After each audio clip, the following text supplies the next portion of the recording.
ঢাকা বিশ্ববিদ্যালয় সিরাত মাহফিল 2024 বাস্তবায়ন কমিটির প্রতি যারা আমাকে এখানে দাঁড়াবার সুযোগ করে দিয়েছেন, আমি কোনো ভূমিকা ছাড়াই আমার মূল বক্তব্যে প্রবেশ করতে চাই।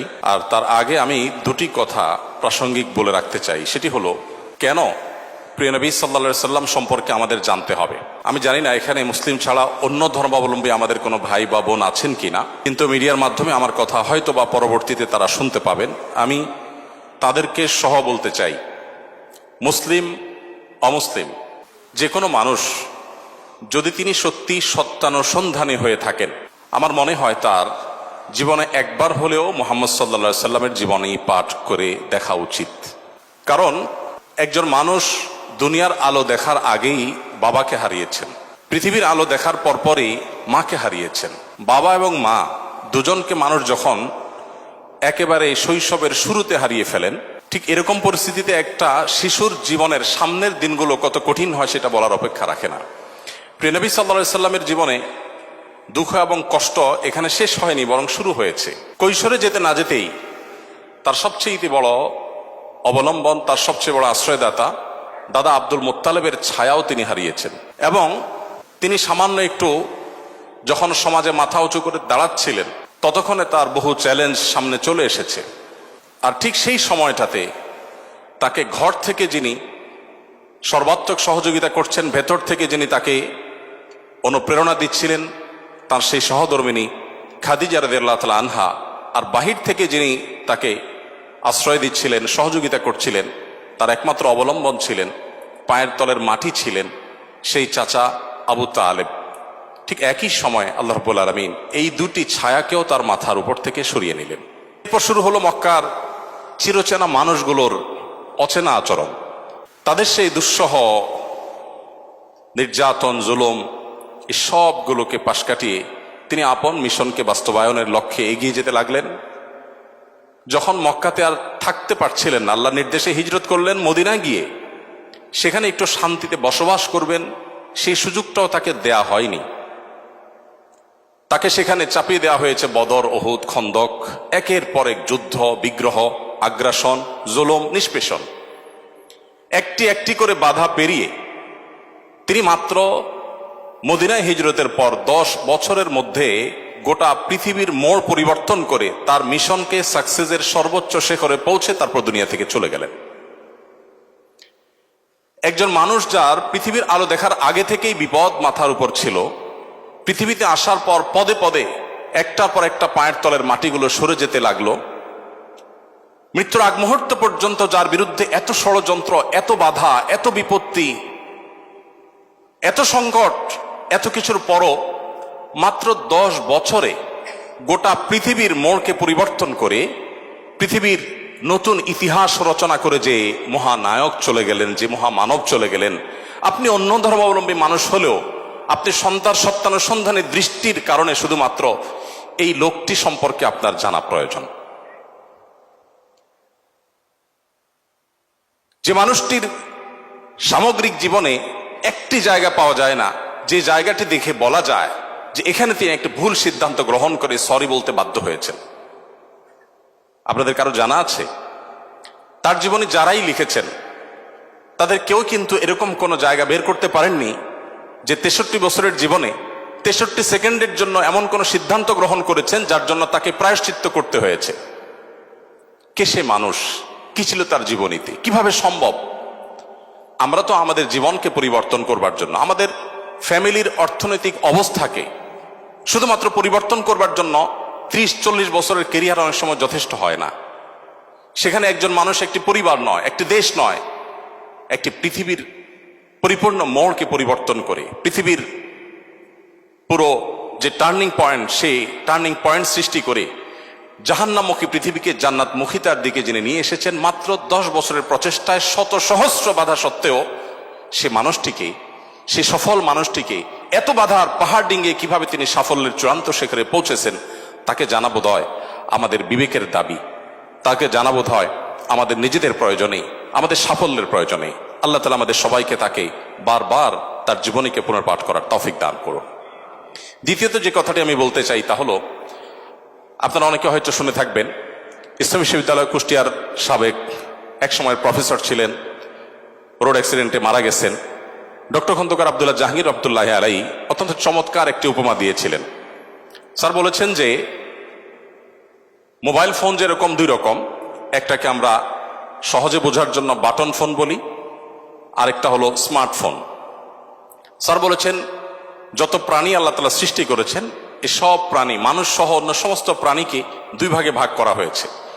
মানুষ ছাড়া যত প্রাণী আছে তারা সবাই হলেন বাটন ফোনের মতো। বাটন ফোনে যে ক্যালকুলেটর দেওয়া আছে ওইটাই ফিক্সড, সেখানে অন্য কোনো ক্যালকুলেটর আপনি চাইলেও ঢোকাতে পারবেন না। সেখানে যে প্রোগ্রাম দেওয়া হয়েছে, নতুন কোনো প্রোগ্রাম সেখানে ইনস্টল করার কোনো সুযোগ নেই। কিন্তু একটা স্মার্টফোনে আপনাকে শুধুমাত্র বেসিক বিষয়গুলো দেওয়া থাকে। আপনি কোন ক্যালকুলেটরটা নামাবেন সেটা প্লে স্টোরে, অ্যাপ স্টোরে গিয়ে আপনি চয়েস করতে পারেন। আপনি সেখানে কোন ব্রাউজারটা নামাবেন সেটাও আপনি চয়েস করতে পারেন। আপনি সেখানে কোন অ্যাপটা নামাবেন সেটা আপনি চয়েস করতে পারেন। আল্লাহ তাআলা মানুষকে সৃষ্টি করেছেন অনেকটা এই স্মার্টফোনের মতো করে। অর্থাৎ মানুষের ভেতরে তিনি কোনটা ইনস্টল করবেন, ভালো কিছু ইনস্টল করবেন, খারাপ কিছু ইনস্টল করবেন, এই ব্যাপারে আল্লাহ রাব্বুল আলামিন মানুষকে স্বাধীনতা দিয়ে রেখেছেন। আর মানুষ যেহেতু কাউকে না কাউকে অনুসরণ করে এবং তার ভেতরে যদি কিছু না কিছু ইনস্টল করতেই হয়, এই প্রয়োজনে একজন মানুষ মুহাম্মদ সাল্লাল্লাহু আলাইহি সাল্লামকে পাঠ করা, তাকে জানা তার জীবনে গুরুত্বপূর্ণ। কারণ তিনি তার আল্লাহর দেওয়া ব্রেইনে, মেধায়, তার ভেতরে তিনি মুহাম্মদ সাল্লাল্লাহু আলাইহি সাল্লামের আদর্শকে ইনস্টল করবেন কিনা এই সিদ্ধান্তটা নেওয়ার জন্য তাকে জানা প্রয়োজন। সম্মানিত উপস্থিতি, সেই প্রিয় নবী সাল্লাল্লাহু আলাইহি সাল্লামকে জানার জন্য আমি আপনাদেরকে বিনীতভাবে অনুরোধ করতে চাই, গোটা পৃথিবীতে যত মানুষ এখন ইসলামে এসেছেন, কিয়ামত পর্যন্ত হয়তো যত মানুষ ইসলামে আসবেন, তাদের সবার উপর অ্যানালাইসিস করলে তারা কি কারণে ইসলামে এসেছেন, অন্তত বিগত দিনে যারা ইসলামে এসেছেন তাদেরটা যদি অ্যানালাইসিস করা হয় তাহলে দেখা যাবে, আমি অন্তত আমার অভিজ্ঞতার আলোকে বলতে পারি, যত মানুষ ইসলাম গ্রহণ করেছেন, ইসলামে এসেছেন, আমি প্রত্যেককে, নতুন মুসলিম হয়েছেন তাদেরকে জিজ্ঞাসা করার চেষ্টা করেছি কোন কারণে আপনি ইসলামে এসেছেন। কারণ আমরা মুসলমানরা তো আমাদের আচার আচরণ, আমাদের কাজ কারবার দিয়ে আপনাদেরকে অভিভূত করে ইসলামের সৌন্দর্য আমাদের কর্মকাণ্ডের মাধ্যমে ফুটিয়ে তুলেছি, এমনটি ঘটার কথা নয়। তাহলে কি কারণে আপনি ইসলামে এসেছেন?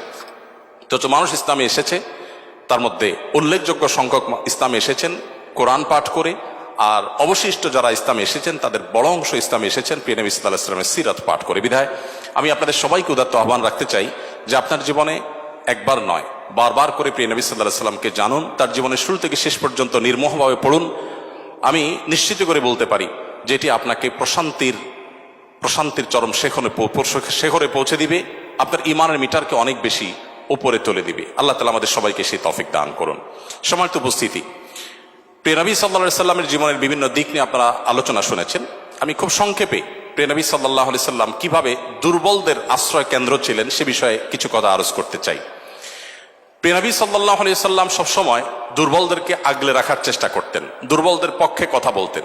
আজ 2024-এর যেই সময়টাতে আমরা দাঁড়িয়ে কথা বলছি, আজকের পৃথিবীতে দুর্বলদের পক্ষে কথা বলাটা ফ্যাশনে পরিণত হয়েছে। আপনারা জানেন, দুর্বল মানুষদেরকে নিয়ে কেউ কাজ করলে সমাজে তাকে হিরো মনে করা হয়। আজকের সমাজে দুর্বলদের নিয়ে কাজ করলে তাদেরকে নিয়ে মানুষ অনেক গর্ব করে। এটা গর্বের একটা ব্যাপার যে কেউ দুর্বলদেরকে নিয়ে কাজ করছে। আমরা সুন্নাহ ফাউন্ডেশন থেকে অসহায় দুস্থদের জন্য কাজ করছি। আপনারা অনেকে আমাদেরকে সেজন্য মোবারকবাদ জানাচ্ছেন, শুভেচ্ছা জানাচ্ছেন, আমাদেরকে প্রেরণা দিচ্ছেন, ধন্যবাদ আপনাদের প্রতি। কিন্তু আমি যেটি বলতে চাচ্ছি যে আজ থেকে ঠিক ১৫০০ বছর আগের পৃথিবীতে যদি আমরা ফিরে যাই তাহলে আমরা লক্ষ্য করলে দেখতে পাবো সেই পৃথিবীতে দুর্বলদের পক্ষে কথা বলাটা ফ্যাশন তো দূরের কথা, সবচেয়ে বড় চ্যালেঞ্জের বিষয় ছিল। আজকের এই অনুকূল পৃথিবীতে দাঁড়িয়ে আপনি দাসদাসীর অধিকার, আপনি শ্রমিকের অধিকার, আপনি নারীর অধিকার, আপনি অন্য ধর্মাবলম্বী সংখ্যালঘুদের অধিকার নিয়ে কথা বলতে পারেন। এই কথা বলাটা অনেক নিরাপদ, অনেক ফ্লেক্সিবল পরিবেশ আপনি দেখেন। কিন্তু মুহাম্মদ সাল্লাল্লাহু আলাইহি সাল্লাম যখন দুর্বলদের পক্ষে কথা বলেছেন তখন পৃথিবীতে দুর্বলদের পক্ষে কথা বলাটা সহজ কাজ ছিল না, এটা লাইফ রিস্কের ব্যাপার ছিল, কিন্তু সে কাজটা তিনি করেছেন। সম্মানিত উপস্থিতি, প্রিয় নবী সাল্লাল্লাহু আলাইহি সাল্লাম তিনি দুর্বলদের পক্ষে যে কথা বলেছেন সেটা আজ আমরা অনেকে যে দুর্বলদের পক্ষে কথা বলি নানা পার্থিব উদ্দেশ্যে, তার সেই দুর্বলদের পক্ষাবলম্বনটা পার্থিব কোনো উদ্দেশ্যে ছিল না। আমরা অনেকে আজ দুর্বলদের পক্ষে কথা বলি কোনো সংস্থার কোনো প্রজেক্ট পাওয়ার জন্য, আমরা অনেকে দুর্বলদের পক্ষে কথা বলি কোনো প্রজেক্ট পেয়েছি সেই টাকা হালাল করবার জন্য, আমরা অনেকে দুর্বলদের পক্ষে কথা বলি, সোশ্যাল মিডিয়াতে প্রচুর লাইক কমেন্ট পাওয়া যাবে সেজন্য। আমরা অনেকে দুর্বলদের পক্ষে কথা বলি, এর পেছনে আমাদের পার্থিব কোনো স্বার্থ আছে সেই কারণে।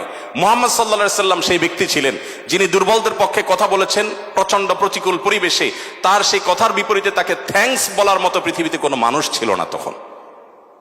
মুহাম্মদ সাল্লাল্লাহু আলাইহি সাল্লাম দুর্বলদের পক্ষে কি বলেছেন এটা নিয়ে ঘন্টাকে ঘন্টা কথা বললেও, কি করেছেন তাদের জন্য ঘন্টাকে ঘন্টা আলোচনা করলেও শেষ হবে না। কিন্তু সময় খুবই সংক্ষিপ্ত, আমি এই জন্য মোটা দাগে মূল কথাগুলোতে চলে যেতে চাই। সর্বপ্রথম যেটি বলতে চাই, প্রিয় নবী সাল্লাল্লাহু আলাইহি সাল্লামের আবু দাউদ, তিরমিজি এবং নাসাই বর্ণিত এক হাদিস থেকে আমরা জানতে পারি, তিনি বলেছেন, তোমরা তোমাদের যে সমস্ত দুর্বল মানুষেরা আছে সে সমস্ত দুর্বল মানুষদের ব্যাপারে আমার কাছে তালাশ করবে, খোঁজ খবর নিবে, তাদের জন্য কোনো কিছুর প্রয়োজন হলে আমাকে বলবে। কেন? কারণ তোমরা জানো যে তোমাদের আল্লাহ তাআলার তরফ থেকে যে রিজিক প্রাপ্ত হও, ফাইন্নামা তুরজাকুন ওয়া তুনসারুনা বিদুআফাইকুম, তোমাদের যারা দুর্বল আছেন সে দুর্বল এবং অসহায় মানুষগুলোর উসিলায়, তাদের কারণে আল্লাহ তাআলা তোমাদেরকে যুদ্ধ বিগ্রহে শত্রুর বিপক্ষে জয় দিয়ে থাকেন, সেগুলো তাদের কারণে দেন।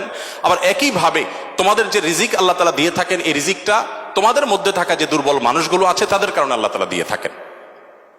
সম্মানিত উপস্থিতি, এই হাদিসের মাধ্যমে নবী সাল্লাল্লাহু আলাইহি সাল্লাম বোঝাতে চেয়েছেন তার আশেপাশে দুর্বল মানুষেরাই বেশি থাকে। আপনারা জানেন বেলাল, আম্মার, সোহেব, আরো যে সমস্ত সাহাবী ছিলেন, সালমান ফারসি রাদিয়াল্লাহু তাআলা আনহু সহ, এই সমস্ত অসহায় মানুষগুলো একাধারে বহিরাগত, বাহির থেকে আসা। আরবের মানুষরা বাহিরের মানুষদেরকে মানুষ মনে করতে কুণ্ঠাবোধ করে অনেকে, বা বেশিরভাগ। সেই সময়ের বাস্তবতা ছিল অনেকটা সেরকম। নবী করিম সাল্লাল্লাহু আলাইহি সাল্লাম সেই পরিস্থিতিতে বাহির থেকে আসা সালমান ফারসি, শুধু তার পরামর্শে গোটা মদিনার চতুর্পাশে পরীক্ষা খনন করা সেই কষ্টসাধ্য কাজ শুরু করে দিয়েছিলেন। তিনি বেলাল রাদিয়াল্লাহু তাআলা আনহুর মতো একজন নিগ্রো, ইথিওপিয়ান এবং বাহির থেকে আসা কৃতদাস ছিলেন, সেই মানুষটিকে নবী সাল্লাল্লাহু আলাইহি সাল্লাম মুয়াজ্জিন বানিয়েছেন। আজ আমাদের সমাজে মুয়াজ্জিন মানে খুব সাদামাঠা একটা পদ, তখন মুয়াজ্জিন ছিলেন নবী করিম সাল্লাল্লাহু আলাইহি সাল্লামের পর সবচেয়ে মসজিদের মধ্যে থাকা সম্মানজনক পদ। নবী করিম সাল্লাল্লাহু আলাইহি সাল্লাম এভাবে দুর্বল সাহাবীদেরকে যে আগলে রাখতেন, দুর্বল সাহাবীদের মধ্যে তিনি থাকতেন এমন ভাবে যে আজ নেতারা যদি অন্যদের সাথে চলে, নেতা কে এটা পরিচয় দেওয়ার প্রয়োজন হয় না। কোন পাওয়ারফুল ব্যক্তি, কোন নেতা, তিনি যদি তার অনুসারীদেরকে সাথে নিয়ে অনুসারীদের বেষ্টিত হয়ে হাঁটেন, তো তাকে চেনার জন্য কারো জিজ্ঞেস করতে হবে না। আমাদের প্রিয় নবী সাল্লাল্লাহু আলাইহি সাল্লাম তিনি যখন সাহাবীদের মধ্যে বসা থাকতেন, তখন বাহির থেকে আসা মানুষরা জিজ্ঞেস করতে হতো, মান ফিকুম মুহাম্মদ, তোমাদের মধ্যে মুহাম্মদ লোকটা কে? আপনি চিন্তা করুন, তার বসার মোড়টা এমন ছিল যে অন্য 10 জন সাধারণ সাহাবীর মধ্যে তিনি নিজেকে মিশিয়ে ফেলতেন। তার মধ্যে কোনো অহংকার ছিল না, এমন ভাবে দুর্বলদের সাথে নিজেকে মিশিয়ে ফেলতেন যে বাহির থেকে আসা মানুষ তার অ্যাটিটিউড দেখে, তার বডি ল্যাঙ্গুয়েজ দেখে চেনার কোনো উপায় ছিল না যে মোহাম্মদ নেতা লোকটি কে, সাল্লাল্লাহু আলাইহি ওয়াসাল্লাম। সম্মানিত উপস্থিতি, ঠিক একইভাবে আমরা জানি নবী করিম সাল্লাল্লাহু আলাইহি সাল্লাম কারা জান্নাতবাসী, জান্নাতি লোকদের মার্কা কি, সেটা বলতে গিয়ে বলেছেন যে আল্লাহ আখবিরুকুম বিআহলিল জান্নাহ, তোমাদেরকে কি আমি বলে দিব না যে তোমাদের মধ্যে বিচরণকারী মানুষদের মধ্যে কারা কারা জান্নাতি, জান্নাতি হিসাবে তোমরা কাদেরকে সুধারণা করতে পারো, তাদের আলামত কি, যে আলামত দেখে তুমি অনুমান করবে, আন্দাজ করবে লোকটা জান্নাতি। নবী করিম সাল্লাল্লাহু আলাইহি সাল্লামের পর নিজে জবাব দিয়ে বলেছেন, কুল্লু দাঈফিন মুতাদাঈফ, যে সমস্ত মানুষগুলো দুর্বল, বিনয়ী, নিরীহ, এই মানুষগুলো জান্নাতি। অর্থাৎ যদি তাদের ঈমান অন্য সব বিষয়গুলো ঠিকঠাক থাকে, পাশাপাশি তিনি যদি নিরীহ গোছের হন, বিনয়ী হন, বিনম্র হন, তিনি যদি খুব বেশি অহংকারী, অনেক বেশি রূঢ় স্বভাবের না হন, তাহলে এই মানুষগুলো জান্নাতি হওয়ার এটি একটি বড় লক্ষণ। এখানে নবী করিম সাল্লাল্লাহু আলাইহি সাল্লাম দুর্বলতাকে জান্নাতি হওয়ার, নবী সাল্লাল্লাহু আলাইহি সাল্লাম দুর্বলতাকে বা বিনয়কে জান্নাতি হওয়ার লক্ষণ হিসাবে উল্লেখ করেছেন। এখান থেকে বোঝা যায় দুর্বলদের অবস্থান তার কাছে কেমন ছিল। আমরা নবী সাল্লাল্লাহু আলাইহি সাল্লামের যে দুর্বলদের প্রতি তার যে ভালোবাসা, তাদের অধিকার আদায়ের প্রচেষ্টা, তাদেরকে সমাজে তাদের যথাযথ অধিকার ফিরিয়ে দেওয়ার প্রচেষ্টা, সে সম্পর্কে যদি আমরা কয়েকটা উপমা দিতে চাই, আমরা একজন একজন করে বলতে চাই। নারীদের ব্যাপারে বলতে চাই, ইতিমধ্যে ওবায়দুল্লাহ হামজা সাহেব আলোচনা করেছেন নারীদের সম্পর্কে, কিছু কথা হয়তো রিপিট হবে, তারপর আমি সংক্ষেপে শুধুমাত্র টাচ করে যাই। আপনারা জানেন নবী সাল্লাল্লাহু আলাইহি সাল্লাম যে সমাজে এসেছেন, সেই সমাজে নারী হিসেবে জন্মগ্রহণ করাটা এটা একটা অপরাধ ছিল। জীবন্ত কন্যাকে নিজের বাবা নিজে হাতে পুঁতে ফেলতো শুধুমাত্র কন্যা হওয়ার কারণে। আল্লাহ কোরআনে বলেছেন, ওয়া ইযা বুশিরা আহাদুহুম বিল উনসা যাল্লা ওয়াজহুহু মুসওয়াদ্দান ওয়া হুয়া কাযীম, কারোর কন্যা সন্তান হয়েছে এই সংবাদটা তাকে দেয়া হলে তার মুখটা কালো হয়ে যেত। এরকম ভয়ঙ্কর এক বাস্তবতার মধ্যে নবী সাল্লাল্লাহু আলাইহি ওয়াসাল্লাম এসেছেন। আমি আবারও বলছি, আজকের সমাজে নারী অধিকার নিয়ে কথা বলা এটা অনেক সহজ। নারী অধিকার নিয়ে কথা বলা মানুষগুলোর জন্মেরও বহু বছর আগে নবী সাল্লাল্লাহু আলাইহি ওয়াসাল্লাম শুধু নারী অধিকার নিয়ে কথা বলেন নাই, জীবন্ত কবরস্থ করা হতো যেখানে কন্যা সন্তানকে, সেই জায়গা থেকে তুলে নারীকে সবচেয়ে সম্মানের সর্বোচ্চ আসনে বসিয়ে তারপর তিনি দুনিয়া থেকে গেছে। নবী সাল্লাল্লাহু আলাইহি ওয়াসাল্লাম নারীদের জন্য কি করেছেন? কোরআনে আল্লাহ তাআলা বলেছেন, ওয়াশিরুহুন্না বিল মারুফ, হে পুরুষেরা তোমরা তোমাদের স্ত্রীদের সাথে যথাযথভাবে সুন্দরতম উপায়ে তাদের সাথে বসবাস করো, তোমাদের জীবনাতিপাত করো, সংসার করো ভালোভাবে, খারাপভাবে তাদের সাথে তোমরা সংসার করবে না, সতর্ক করেছেন। কোরআনে কারিমে একটি সূরা আছে, আপনারা জানেন, সূরার নাম হলো সূরাতুন নিসা, অর্থাৎ নারীগণের সূরা। কোরআনে কিন্তু পুরুষগণের সূরা নামে কোনো সূরা নেই, সূরাতুর রিজাল নামে কোনো সূরা নেই, কিন্তু সূরাতুন নিসা নামে সূরা আছে, এবং সেটা ছোটখাটো 2-4-5 আয়াতের সূরা না, কোরআনের সবচেয়ে বড় সূরাগুলোর একটি।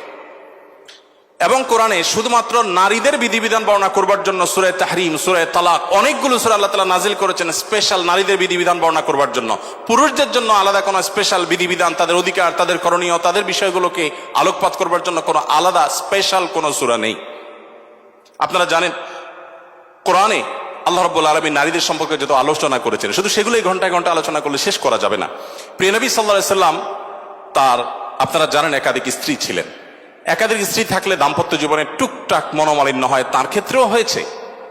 তিনি কখনো কোন নারীর গায়ে আঘাত করেননি, কোন নারীকে কখনো প্রহার করেননি, তার জীবনে একটি বারের জন্য সে ঘটনা ঘটেনি।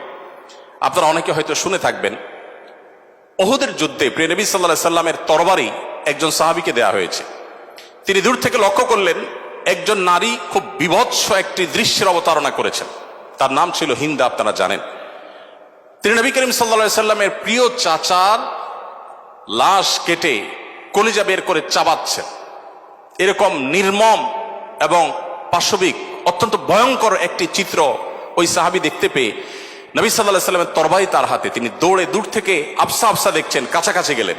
কাছাকাছি গিয়ে দেখতে পেলেন, দূর থেকে তিনি বুঝতে পারেন না যে ইনি ভদ্রলোক না ভদ্র মহিলা। খুব কাছে এসে দেখলেন যে তিনি একজন নারী। তিনি তখন বলেছেন পরবর্তীতে যে আমি তরবারিটা তুলেছিলাম যে তার শিরকে আমি তার ধড় থেকে, দেহ থেকে আলাদা করে দিব। কিন্তু তৎক্ষণাৎ আমার মনে হলো এই তরবারিটা তো সেই মানুষটার, যে মানুষ কোনোদিন কোনো নারীর গায়ে আঘাত করেন নাই। আমি যত কঠিন দৃশ্যই দেখি না কেন, আমি নবী সাল্লাল্লাহু আলাইহি সাল্লামের তরবারি দিয়ে কোনো নারীকে আঘাত করতে পারি না। তিনি সেই অবস্থাতে এরকম ভয়ঙ্কর একটি দৃশ্য দেখার পরও নবী করিম সাল্লাল্লাহু আলাইহি সাল্লামের জীবন চরিত্রের মধ্যে তিনি নারীদেরকে যেভাবে সম্মান দিতেন, মর্যাদা দিতেন, শুধুমাত্র সেই বিষয়টিকে স্মরণ করে তরবারিকে খাপে ঢুকিয়ে তিনি সেখান থেকে ফিরে এলেন। প্রিয় নবী সাল্লাল্লাহু আলাইহি ওয়াসাল্লাম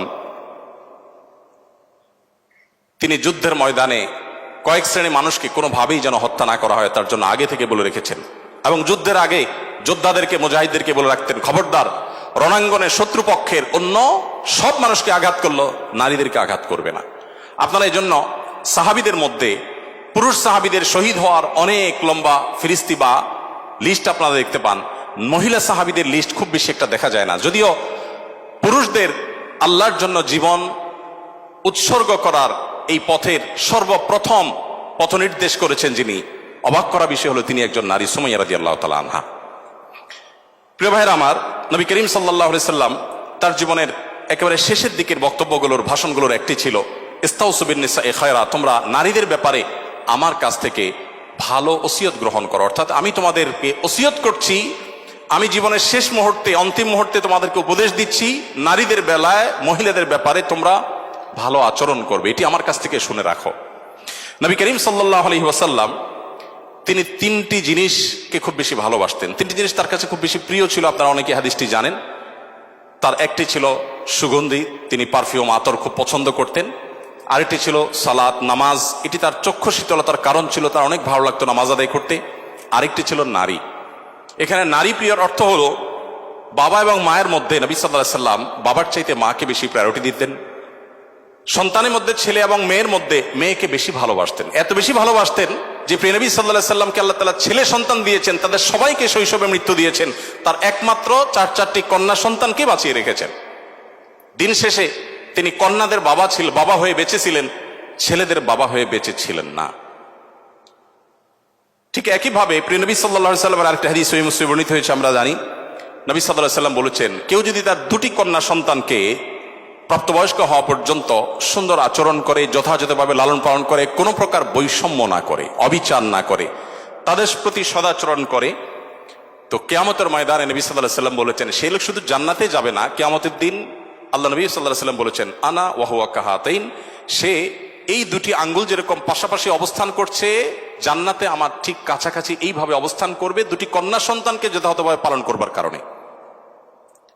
আমি জানি না আপনারা নিশ্চয় অনেকে অনেক হাদিস পড়ে থাকবেন, আপনারা এমন কোন হাদিস পেয়েছেন কিনা যে 1 ডজন ছেলে সন্তান লালন পালন করলে এইরকম কোন ফজিলত এর কথা কোথাও বলা হয়েছে? আপনারা দেখেছেন এরকম কোন হাদিস? আমি অন্তত পাইনি যে 1 ডজন ছেলে লালন পালন করেছে কোনো মা বাবা, তার বিনিময়ে তাদেরকে নবী সাল্লাল্লাহু আলাইহি ওয়াসাল্লাম বলেছে যে 12টা যেহেতু করেছে, 2টা মেয়ের বিপরীতে 12টা ছেলে করেছে, একটা পুরস্কার হোক না, এরকম কোন পুরস্কারের কথা আমার জানা নেই। এরপরে যখন এক শ্রেণী মানুষ বলে যে ইসলাম নারীদেরকে ঠকিয়েছে, তখন তাদের ব্যাপারে কি বলা যায় সেটা আপনারা ঠিক করবেন।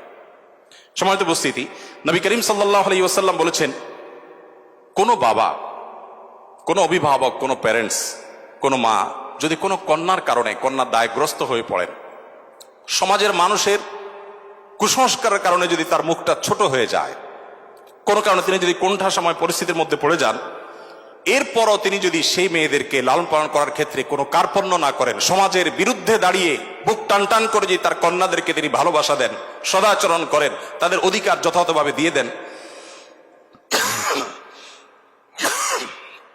দুঃখিত, তাহলে সেক্ষেত্রে নবী সাল্লাল্লাহু আলাইহি ওয়াসাল্লাম বলেছেন এই কন্যাদের প্রতি সদাচরণ করবার কারণে জাহান্নাম থেকে মুক্তির কারণ হবে কিয়ামতের ময়দানে ওই ব্যক্তির জন্য। এটি নবী সাল্লাল্লাহু আলাইহি ওয়াসাল্লামের আরো বহু হাদিস আছে, আমি আর সেদিকে যাব না, শুধুমাত্র একটি হাদিস বলে শেষ করব। সেটা হলো, আপনারা জানেন নবী করিম সাল্লাল্লাহু আলাইহি ওয়াসাল্লামকে জিজ্ঞাসা করা হলো, ইয়া রাসূলুল্লাহ মান আহাক্কুন নাসি বিহুসনি সুহবাতি, আমার সবচেয়ে ভালো আচরণ পাওয়ার অধিকারটা কার?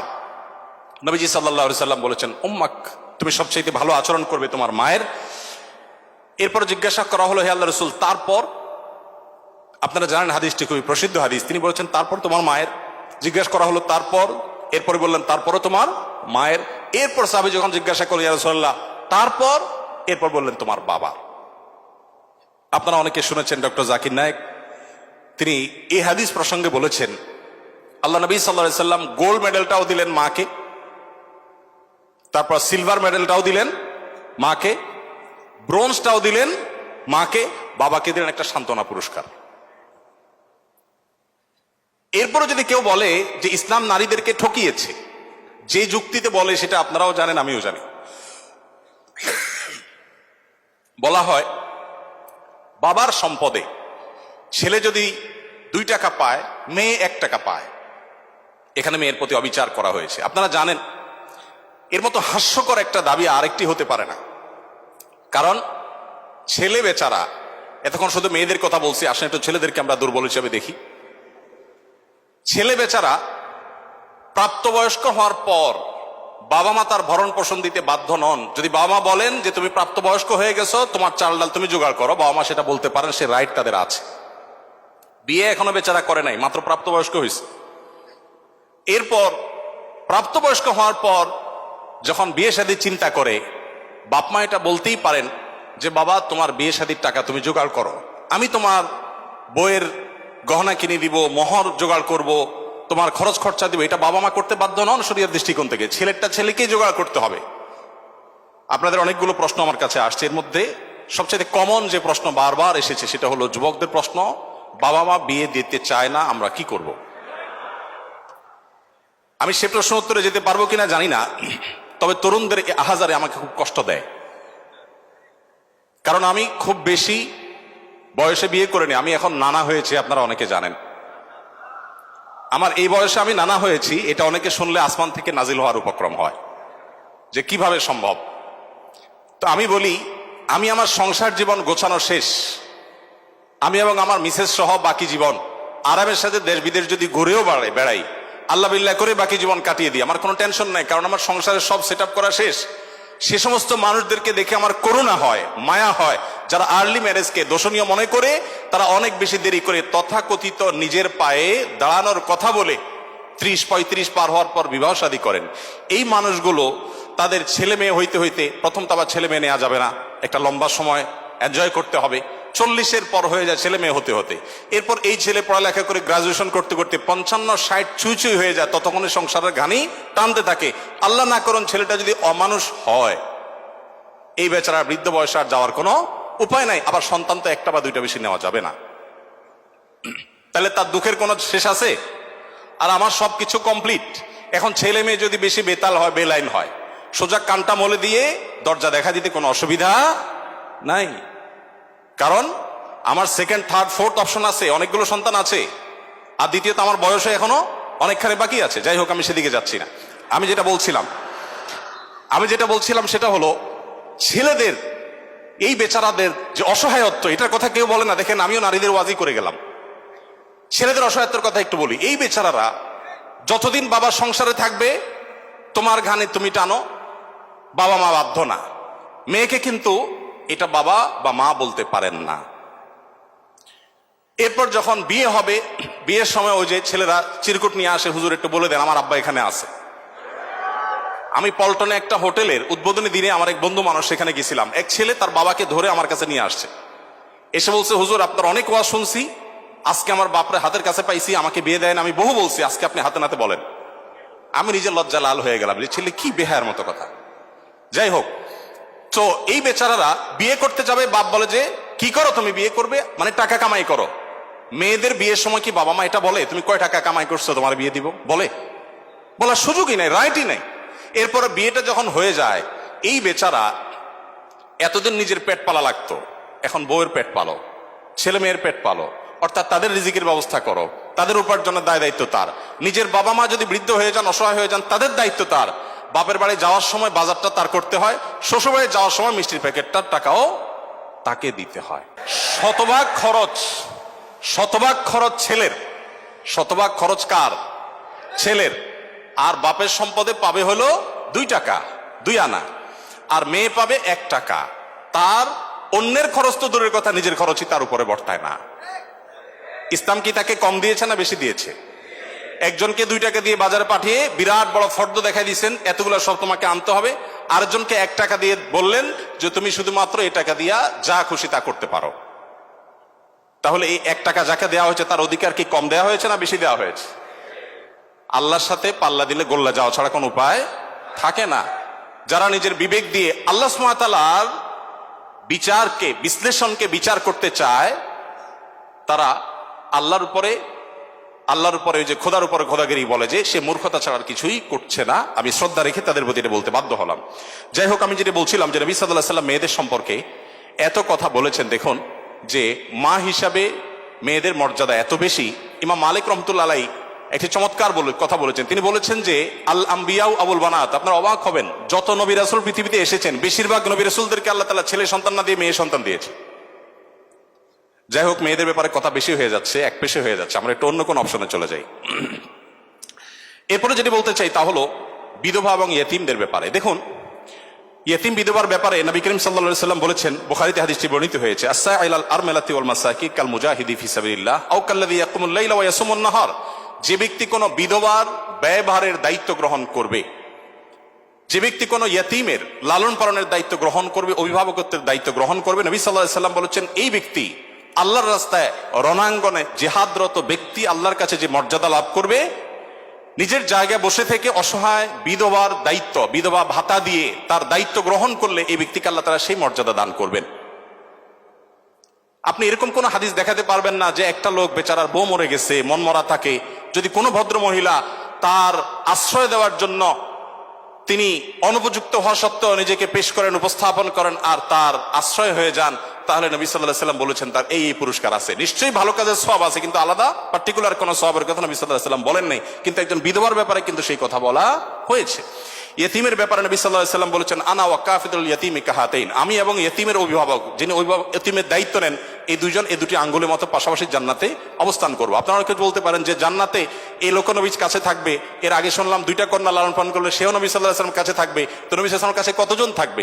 আসলে দুনিয়াতে আমরা একজনের সাথে আরেকজন হাঁটতে পারি, আখিরাতকে আমরা দুনিয়ার মতো কম্পেয়ার করি বা বিবেচনা করি, আখিরাতের বিষয়টা সম্পূর্ণ ভিন্ন। নবী সাল্লাল্লাহু আলাইহি ওয়াসাল্লামের জান্নাত এটা তো দুনিয়ার কোনো প্রাসাদের মতো হবে না, বিশাল বড় জগৎ নিয়ে হবে। সবচেয়ে ছোট জান্নাতে যে গোটা পৃথিবীর সমান 10 পৃথিবীর সমপরিমাণ জান্নাত তিনি পাবেন। মহাশূন্য সম্পর্কে আমরা ধারণা পাওয়ার পর আমাদের কাছে এটা খুব সহজ মনে হয় যে পৃথিবীর অন্যান্য পৃথিবীর বাইরে যে আল্লাহ তাআলার মহা সৃষ্টি আছে সেগুলোর তুলনায় পৃথিবী খুব ক্ষুদ্র। যখন পৃথিবীতে এগুলো আবিষ্কার হয় না, আপনি চিন্তা করুন তখনকার মুসলমানদের জন্য ঈমান আনা কতটা কঠিন ছিল, যে কিভাবে এত বড় জান্নাত দিবেন আল্লাহ তাআলা, কোথায় এত জায়গা। কিন্তু আজ আমরা সেটা আবিষ্কার করেছি, আমরা জানি কিয়ামত পর্যন্ত আবিষ্কার হতে থাকবে। কোরআন এবং সুন্নাহর অনেক কিছু এখনো আমাদের বুঝে আসছে না, কিন্তু এক সময় হয়তো বুঝে আসবে। তো যাই হোক, নবী করিম সাল্লাল্লাহু আলাইহি ওয়াসাল্লাম ইয়েতিমের ব্যাপারে এই সুসংবাদ আমাদেরকে দিয়েছেন। এবং নবী সাল্লাল্লাহু আলাইহি ওয়াসাল্লাম আরেকটা হাদিস বলে আমি শেষ করব, তিনি বলেছেন যে ব্যক্তি তার পরিবারের মধ্যে কোনো ইয়েতিমকে সংযুক্ত করেন, এই জায়গা আমি একটু থামবো। ইয়েতিমকে সংযুক্ত করার মানেটা কি?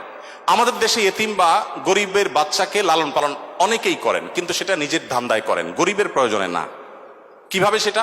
কারণ সন্তান হচ্ছে না, তখন তিনি একটু বাবা ডাক শুনতে চান, মা ডাক শুনতে চান, তো এই জায়গা থেকে তিনি একটা বাচ্চাকে নিয়ে আসেন, অসহায় মানুষের, কারণ কোনো বাচ্চার বাবা মারা গেছেন, বাবা মারা গেছেন, মা মারা গেছেন, তাকে নিয়ে আসেন, সেই বাচ্চাটাকে এনে লালন পালন করেন এবং মনে করেন আমি অনেক সওয়াবের কাজ করছি।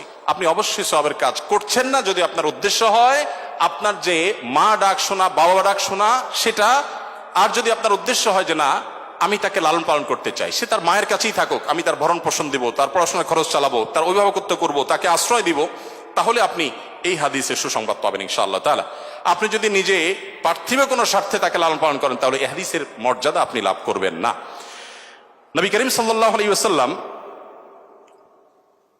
মুসনাদ আহমদে বর্ণিত একটা হাদিসে আসছে, তিনি বলেছেন যে এক ব্যক্তি তার কাছে বলেছে, হে আল্লাহর রাসূল, আমার অন্তরটা অনেক শক্ত, আমি খুব শক্ত হৃদয়ের মানুষ, আমার মনটা নরম হয় না, আপনি আমাকে কোনো একটা পরামর্শ দিন। নবী সাল্লাল্লাহু আলাইহি ওয়াসাল্লাম বলেছেন, তুমি ইয়েতিমের মাথায় হাত বুলাবে, তোমার মন নরম হবে, এবং সেই সাথে অসহায়দের তুমি খাদ্য দান করবে, আহার দিবে। এই দুটি কাজ যদি তুমি করো তাহলে তোমার অন্তরের কাঠিন্য দূর হয়ে যাবে। আমাদের অনেকের মধ্যে এই অভিযোগ আছে, আমরা এই আমলগুলো করতে পারি। নবী সাল্লাল্লাহু আলাইহি ওয়াসাল্লাম দুর্বলদের মধ্যে যারা দাস দাসী ছিলেন তাদের জন্য কি করেছেন আপনারা অনেকে জানেন। ইসলামের অনেকগুলো গুরুত্বপূর্ণ বিধিবিধান আছে, এর মধ্যে থেকে একটা হলো দাস দাসী মুক্ত করার বিধান। যদি কোনো পুরুষ, কোনো স্বামী যদি তার স্ত্রীকে মায়ের সাথে তুলনা করেন, মায়ের সাথে তুলনা করার একটা পর্যায়ে আছে যেটাকে ইসলামী ফিকহের পরিভাষায় জেহার বলা হয়। রাগের বশে এরকম অনেকে করে থাকেন যে আমার মা যেরকম হারাম তুমি এরকম হারাম, তালাকের মতোই অনেকটা এই টাইপের কথা যদি কেউ বলেন, তার প্রায়শ্চিত্ত হলো তাকে একটি দাস মুক্ত করতে হবে। কেউ যদি ইচ্ছাকৃতভাবে রোজা ভঙ্গ করেন তাহলে তার প্রায়শ্চিত্ত হলো তাকে একটি দাস মুক্ত করতে হবে। কেউ যদি শপথ করে শপথ রক্ষা না করেন, ভঙ্গ করেন, তাহলে তাকে দাস মুক্ত করতে হবে। কেউ যদি কোনো মানুষকে হত্যা করেন, ভুলে হত্যা করেন, তার প্রায়শ্চিত্তগুলোর মধ্যে থেকে একটা হলো তাকে দাস মুক্ত করতে হবে। এভাবে ইসলাম অনেকগুলো ভুলের প্রায়শ্চিত্ত হিসাবে অন্য কোনো অপশনের চাইতে দাস মুক্তিকে প্রায়োরিটি দিয়েছে, গুরুত্ব দিয়েছে। নবী সাল্লাল্লাহু আলাইহি ওয়াসাল্লাম বারবার বলেছেন, কারণ তিনি চাইতেন মানুষ দাস না থাকুক, মানুষ মুক্ত হয়ে যাক। নবী সাল্লাল্লাহু আলাইহি ওয়াসাল্লাম আজকের পৃথিবীর মতো ফ্যাক্টরি রেভলিউশনের পর মানুষের মুক্তির জন্য বা দাস প্রথার বিরুদ্ধে তিনি কথা বলেছেন এমন না। আমি আগেই বলেছি, আজ পৃথিবীতে বহু দুর্বলদের পক্ষে কথা বলা মানুষ পাবেন, তার সবগুলোই বেশিরভাগই দেখবেন স্বার্থের কারণে।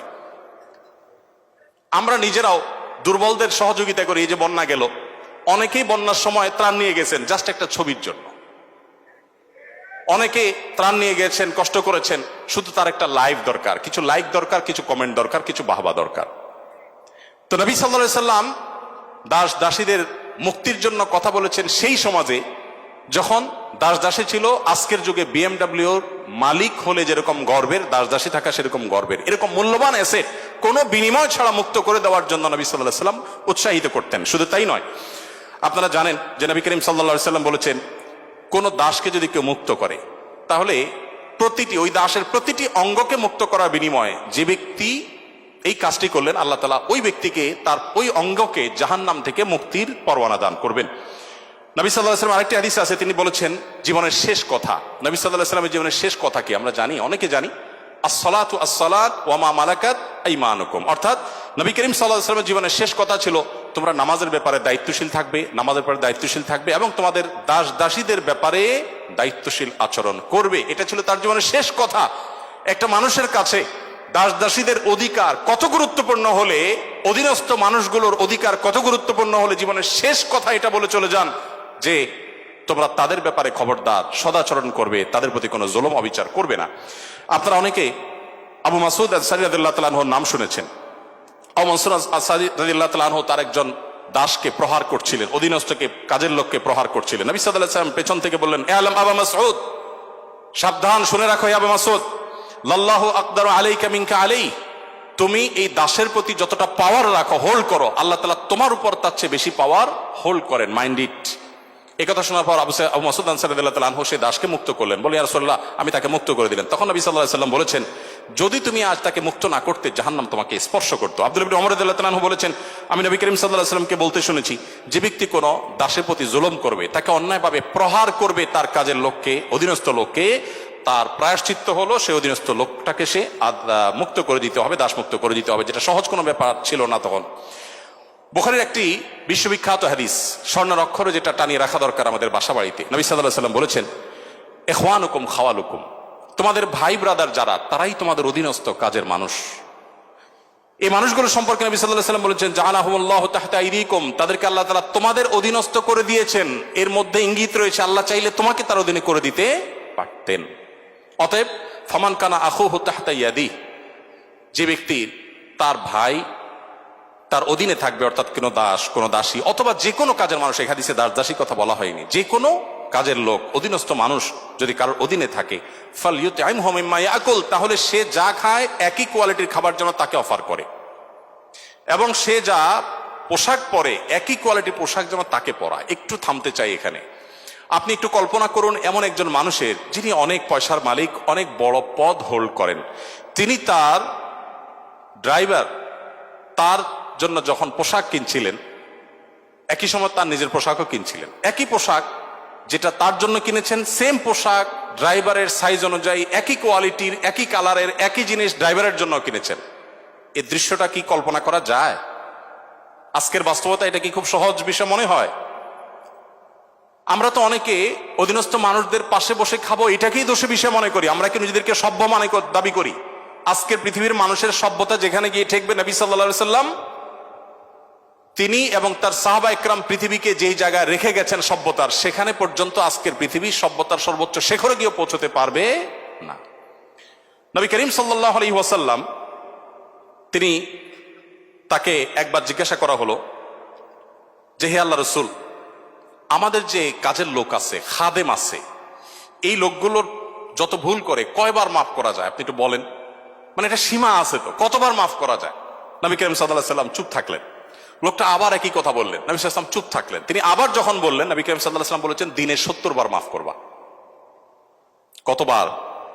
এর মানে হলো তুমি নিজেকে নিয়ন্ত্রণহীন করবে না। এই বিষয়ে অবশ্য ওয়াজ করা অনেক সহজ, আমল করা অনেক কঠিন। আল্লাহ তাআলা আমাদেরকে আমলের তৌফিক দান করুন। এভাবে নবী করিম সাল্লাল্লাহু আলাইহি ওয়াসাল্লাম দুর্বলদের পক্ষে, দুর্বলদের অধিকার আদায়ের জন্য অনেক কথা বলেছেন। সেই সময় যখন দুর্বলদের পক্ষে কথা বলা আজকের মতো ফ্যাশনের বিষয় ছিল না। আজ যারা অধিকারের কথা বলে, তাদের জন্মেরও হাজারো বছর আগে প্রিয় নবী সাল্লাল্লাহু আলাইহি ওয়াসাল্লাম এই মানুষগুলোর অধিকার আদায় করে উন্নতির চরম শিখরে রেখে গেছেন। পৃথিবী আবার তাদেরকে অবনমন করেছে। আজ সেজন্য আমাদেরকে কথা বলতে হচ্ছে। সম্মানিত উপস্থিতি, নবী করিম সাল্লাল্লাহু আলাইহি ওয়াসাল্লাম তিনি অন্য ধর্মাবলম্বীদের অধিকার নিয়ে যত কথা বলেছেন, অনেক লম্বা কথা বলতে হবে, আমার হাতে একেবারে সময় নেই। আমি শুধু এটুকু বলবো, আল্লাহ তাআলা কোরআনে কারিমে বলেছেন, লা ইয়ানহাকুমুল্লাহু আনিল্লাযীনা লাম ইউকাতিলুকুম ফিদ-দীন ওয়া লাম ইখরিজুকুম মিন দিয়ারিকুম আন তাবাররুহুম ওয়া তুকসিতু ইলাইহিম ইন্নাল্লাহা ইউহিব্বুল মুকসিতিন। যে সমস্ত অন্য ধর্মাবলম্বীরা তোমাদেরকে তোমাদের দেশ থেকে বের করে দেয়নি, তোমাদের উপর কোনো যুদ্ধ চাপিয়ে দেয়নি, অর্থাৎ শান্তিপূর্ণ সহাবস্থান করছে, তাদের প্রতি সদাচরণ করতে তোমাদের আল্লাহ তোমাদেরকে নিষিদ্ধ করেনি না, বরং আল্লাহ তাআলা সদাচরণকারী, ন্যায়নিষ্ঠ আচরণকারীকে ভালোবাসেন। তার মানে সংখ্যালঘুদের প্রতি, অন্য ধর্মাবলম্বীদের প্রতি কোনো মুসলিম যদি সদাচরণ করে, এই লোক আল্লাহর ভালোবাসা পাবে। বাংলাদেশে মানুষ ধর্মপ্রাণ, এদেশে ওলামা একরাম দায়িত্বশীল। এই জন্য আমি প্রায় বলি, আমাদের আশেপাশে অন্য যে কোনো দেশের সংখ্যালঘুদের চাইতে আমাদের দেশের সংখ্যালঘুরা আলহামদুলিল্লাহ অনেক ভালো আছে। সেজন্য আমরা অনেক হ্যাপি এবং সুখী। আমরা চাই তারা আরো ভালো থাকুক। আমাদের আশেপাশে বিভিন্ন দেশে বহু ধর্মীয় দাঙ্গা হয়েছে, শত শত মানুষ মারা গেছে। বাংলাদেশের আজও পর্যন্ত কখনোই ধর্মীয় দাঙ্গায় শত শত মানুষ তো দূরের কথা, ডজন ডজন মানুষ মারা গেছে, এমন কোনো ঘটনা কখনো শোনা। সংখ্যালঘুদের নির্যাতনের যে সমস্ত বিচ্ছিন্ন ঘটনা ঘটে, এটা আমরাও জানি, আমাদের সংখ্যালঘু ভাই বোনেরাও জানেন। এটা দিন শেষে রাজনৈতিক ফায়দা হাসিলের নীল নকশা ছাড়া আর কিছুই নয়। বাংলাদেশের সবচেয়ে বড় ধর্মীয় শিক্ষা প্রতিষ্ঠান হাটহাজারী মাদ্রাসার ঠিক কোল ঘেঁষে একটা মন্দির, আমি সেই মাদ্রাসার ছাত্র। এত প্রাচীন এই মন্দির এবং মাদ্রাসাও প্রাচীন, শতবর্ষী মাদ্রাসা এবং প্রাচীন মন্দির। কেউ বলতে পারবে না যে মাদ্রাসার হাজার হাজার ছাত্রের কেউ কোনোদিন একটা ঢিল সেই মন্দিরে নিক্ষেপ করেছেন অথবা মন্দির থেকে পাল্টা এরকম কিছু হয়েছে, কেউ বলতে পারবে না। বাংলাদেশের মানুষের সাম্প্রদায়িক সম্প্রীতির যে উদ্যম দৃষ্টান্ত, পৃথিবীর অনেক উন্নত দেশেও সে দৃষ্টান্ত নাই। এটা আমরা কোত্থেকে পেয়েছি? ইসলাম থেকে পেয়েছি। আমাদের সংখ্যালঘু ভাই বোনদের প্রতি সদাচরণ করতে আমাদের ইসলাম বলে, ভালো মুসলিম হওয়ার প্রয়োজনে আমাদের এটা করতে হচ্ছে। অতএব আমরা যত বেশি ভালো মুসলিম হতে পারবো, আমাদের সংখ্যালঘু ভাই বোনরাও তত নিরাপদে থাকবেন। নবী সাল্লাল্লাহু আলাইহি ওয়াসাল্লাম বলেছেন, যেই ব্যক্তি কোনো অমুসলিম, যিনি মুসলিম ভূখণ্ডে বসবাস করার পারমিশন নিয়ে আসছেন, ধরুন বাইরে থেকে ভিসা নিয়ে এসছেন, অনুমোদিত তার বসবাসটা, এরকম কোন অন্য ধর্মাবলম্বীকে যদি কোনো মুসলমান হত্যা করে, এই মুসলমান এই হত্যার কারণে জান্নাত তো দূরের কথা, জান্নাতের গ্রাণও সে পাবে না। মানুষটা কিন্তু অন্য ধর্মই। নবী সাল্লাল্লাহু আলাইহি ওয়াসাল্লাম একটা ইহুদির লাশ নিয়ে যাওয়া হচ্ছিল, তিনি সম্মান প্রদর্শন করলেন। সাহাবীরা বললেন, ইয়া রাসূলুল্লাহ, ইহুদির লাশ আপনি সম্মান প্রদর্শন করছেন? নবী সাল্লাল্লাহু আলাইহি ওয়াসাল্লাম বলেছেন, আলাইসাত নাফসা, সে কি মানুষ না? লোকটা ইহুদি হতে পারে কিন্তু তিনি মানুষ না। আব্দুল্লাহ ইবনে ওমর রাদিয়াল্লাহু তাআলার বাসায় ছাগল জবে হয়েছে, তিনি বাহির থেকে এসে জিজ্ঞাসা করলেন, আহাদাইতুম লিজারনাল ইয়াহুদি, আমাদের ইহুদি প্রতিবেশী বাসায় গোশত পাঠিয়েছো? বাসার লোকজন বলল, না তো। তখন তিনি বললেন, আল্লাহ রাসূল সাল্লাল্লাহু আলাইহি ওয়াসাল্লাম প্রতিবেশীর অধিকার নিয়ে এত কথা বলেছেন যে নিজের সম্পদে তাদের হিস্সা আল্লাহ তাআলা নির্ধারণ করে দেওয়ার উপক্রম হয়েছিল, আর তোমরা কেন প্রতিবেশী বাসায় খাবার পাঠাওনি? আমাদেরকে আরো ডেভেলপ করতে হবে। আমাদের আশেপাশে কোনো হিন্দু বসবাস করেন, আপনার পাশে ফ্ল্যাটে, পাশের বাড়িতে, আপনি কয়দিন তার বাসায় খাবার পাঠিয়েছেন, গিফট পাঠিয়েছেন? অথচ ইসলাম কিন্তু সেই নির্দেশ আমাদেরকে করে। যাই হোক, নবী করিম সাল্লাল্লাহু আলাইহি ওয়াসাল্লাম চতুষ্পদ জন্তু, পশু পাখির প্রতি তার যে দয়া ছিল, তারা দুর্বল, তারা অসহায়, তাদের পক্ষে নবী সাল্লাল্লাহু আলাইহি ওয়াসাল্লামের যে অবস্থান ছিল, একবার আপনারা জানেন বিখ্যাত হাদিস, নবী সাল্লাল্লাহু আলাইহি ওয়াসাল্লাম বলেছেন যে অনেক আগের একটি ঘটনা, এক লোক তিনি যাচ্ছিলেন কোথাও পানি পান করার জন্য, কোন একটা কুয়াতে তিনি নেমেছেন, উঠে দেখতে পেলেন একটি কুকুর পিপাসায় সেরকম অসফস করছে। তখন তিনি তার পোশাক খুলে পানিতে চুবিয়ে, সে পানির চিবিয়ে ওই কুকুরকে খাওয়ালেন। এই হাদিসটি দুই রকম আছে, একজন পুরুষের ক্ষেত্রে আছে, তিনি তার পায়ের মোজা খুলেছেন, একজন নারীর কথা আছে, তিনি তার ওড়না খুলে এই কাজটি করেছেন। ওই নারী ব্যভিচারিণী হওয়া সত্ত্বেও আল্লাহ তাআলা একটি প্রাণীর প্রতি এই ভালোবাসা, এই সম্প্রীতি দেখাবার জন্য তাকে মাফ এবং নাজাত দিয়ে দিয়েছেন। নবী সাল্লাল্লাহু আলাইহি ওয়াসাল্লাম বলেছেন যে এর বিপরীতে একজন নারী, আপনারা সেটাও শুনেছেন অনেকে, যে একটি ইবাদত গুজার একজন নারী একটি বিড়ালকে বেঁধে রেখেছিলেন এবং সে বিড়ালকে বেঁধে রাখতে রাখতে এক পর্যায়ে না খেয়ে বিড়ালটি মারা গেছে, তাকে খাদ্য দেননি।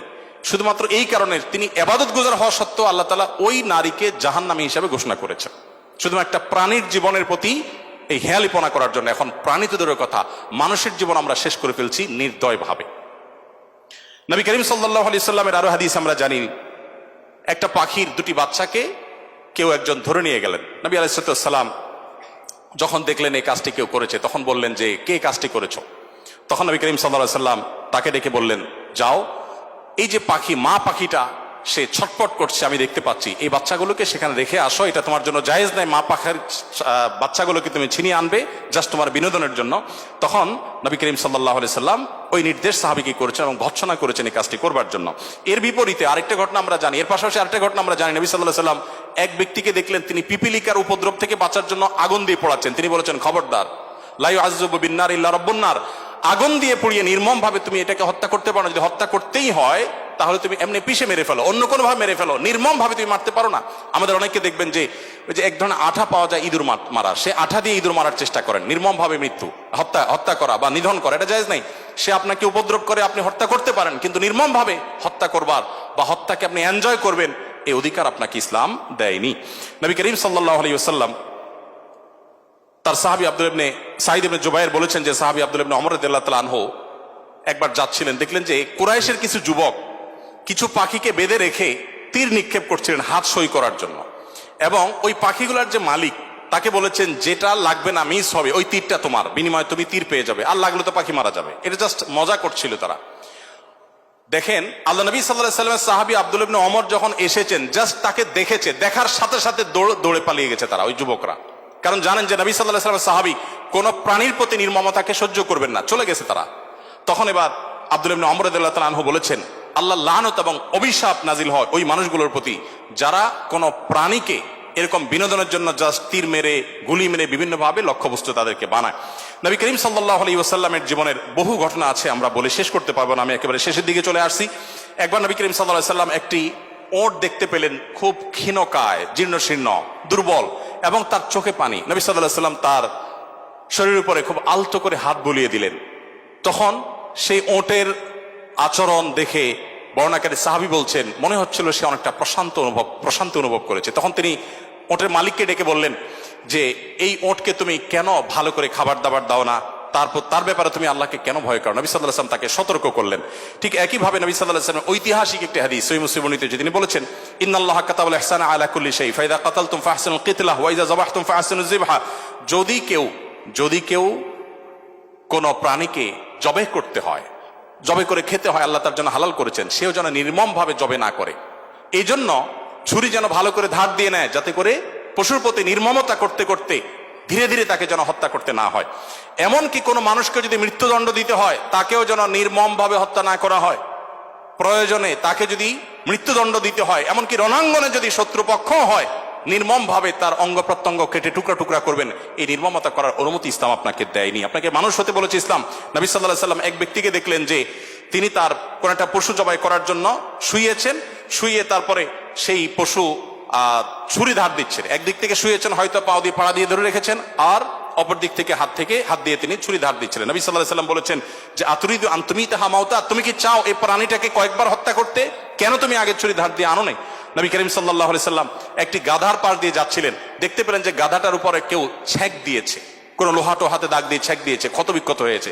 নবী সাল্লাল্লাহু আলাইহি ওয়াসাল্লাম বলেছেন, লাআনাল্লাহুল্লাযী ওয়াসামা, যে ব্যক্তি গাধাটাকে ছেক দিয়েছে, আল্লাহর লানত, আল্লাহর রহমত থেকে সে বঞ্চিত হয়ে অভিশাপ তার উপরে নাজিল হবে। নবী করিম সাল্লাল্লাহু আলাইহি ওয়াসাল্লাম এক ব্যক্তিকে দেখলেন যে তিনি বলছেন, হে আল্লাহর রাসূল, আমি যখন ছাগল জবে করি তখন আমি যাতে অপ্রয়োজনে কষ্ট দিতে না হয়, নির্মমতা করতে না হয়, সেদিকটা খেয়াল করে। নবী সাল্লাল্লাহু আলাইহি ওয়াসাল্লাম বলেছেন, রাহিমাকুল্লাহ, তুমি যদি ছাগলের প্রতি দয়া পরবশ হও, আল্লাহ তাআলা তোমার প্রতি দয়া পরবশ হবেন। ভাইরা আমার, এমনকি তৃণলতা গাছপালা এগুলো প্রয়োজন ছাড়া যদি কেউ কাটে, নবী সাল্লাল্লাহু আলাইহি ওয়াসাল্লাম বলেছেন ওই ব্যক্তির মাথায় আল্লাহ তাআলা জাহান্নামের আগুন নিক্ষেপ করেন। প্রয়োজন ছাড়া যদি বৃক্ষ নিধন করে কেউ, আমি তো সারাদিন সারারাত বলি, হয়তো নবী সাল্লাল্লাহু আলাইহি ওয়াসাল্লাম দুর্বলদের অধিকার আদায়ের জন্য কি করেছেন, শুধু কথা বলেননি, কি করেছেন সেগুলো বলে হয়তো শেষ করা যাবে না। আমাদের সময় অনেক আগেই শেষ হয়ে গেছে, আমি শুধুমাত্র শেষের দিকে আসছি এবং বলতে চাই, আজকে যে জায়গায় আমি দাঁড়িয়ে কথা বলছি, এই বিশ্ববিদ্যালয় সহ বহু বিশ্ববিদ্যালয়, বিশেষ করে পাবলিক বিশ্ববিদ্যালয়গুলো, যেগুলো মেধাবীদের, দেশের সবচেয়ে বড় বড় ভালো মেধাবীদের সবচেয়ে বড় বিচরণ ক্ষেত্র, এই জায়গা থেকে আমাদের আনন্দের ওখানে অনেক ইতিহাস যেমন রচিত হয়েছে, দুই একটি দুঃখের এবং বেদনার ঘটনাও এখানে ঘটত। তার মধ্যে থেকে একটি হলো র্যাগিং এর ঘটনা। নতুন একজন শিক্ষার্থী, যেখানে পুরাতন শিক্ষার্থী বা বড় ভাইদের কাছে, সিনিয়রদের কাছে স্নেহ ভালোবাসা পাওয়ার কথা, র্যাগিং এর নামে তাকে অপমানিত করা, অপদস্থ করা, তাকে হ্যারাসমেন্ট করা, তাকে অপমান অপদস্থ করে পশুর মতো বুনো আনন্দে মেতে ওঠা, এটা আমাদের দেশের অনেক শিক্ষা প্রতিষ্ঠানের একটি অঘোষিত কালচারে পরিণত হয়েছিল। আমরা আশা করব এই পশুত্ব, এই নির্মমতা, এটা আমাদের দেশে আর কোনো শিক্ষা প্রতিষ্ঠানে কোনোদিন ফিরে আসবে না। আমরা সবাই যদি দায়িত্বশীল হই, আমরা সবাই যদি মানুষ হই, ভালো মুসলমান হতে হলে ভালো মানুষ আমাদেরকে হতে হবে। আমরা যদি ভালো মানুষ হই, তাহলে আমাদের দ্বারা এরকম ঘটনা কখনো ঘটতে পারে না। একজন মানুষের কষ্ট কারোর আনন্দের কারণ হতে পারে না। নবী করিম সাল্লাল্লাহু আলাইহি ওয়াসাল্লাম বলেছেন, যে ব্যক্তি কোনো ছোটদের প্রতি স্নেহ করে না, ভালোবাসে না, সে আমার উম্মত না। ছোট এবং জুনিয়রদের প্রতি যদি স্নেহ মমতা না থাকে, ভালোবাসা না থাকে, সে আর যা হোক নবী করিম সাল্লাল্লাহু আলাইহি ওয়াসাল্লামের উম্মত হিসাবে পরিচিতি পাবে না। অতএব র্যাগিং এর এই অপসংস্কৃতিকে ঝেঁটিয়ে শিক্ষা প্রতিষ্ঠানগুলো থেকে বিদায় করতে হবে আপনাদেরকেই। সবাই রাজি আছেন তো ইনশাআল্লাহ? আল্লাহ তাআলা আমাদের সবাইকে সেই তৌফিক দান করুন।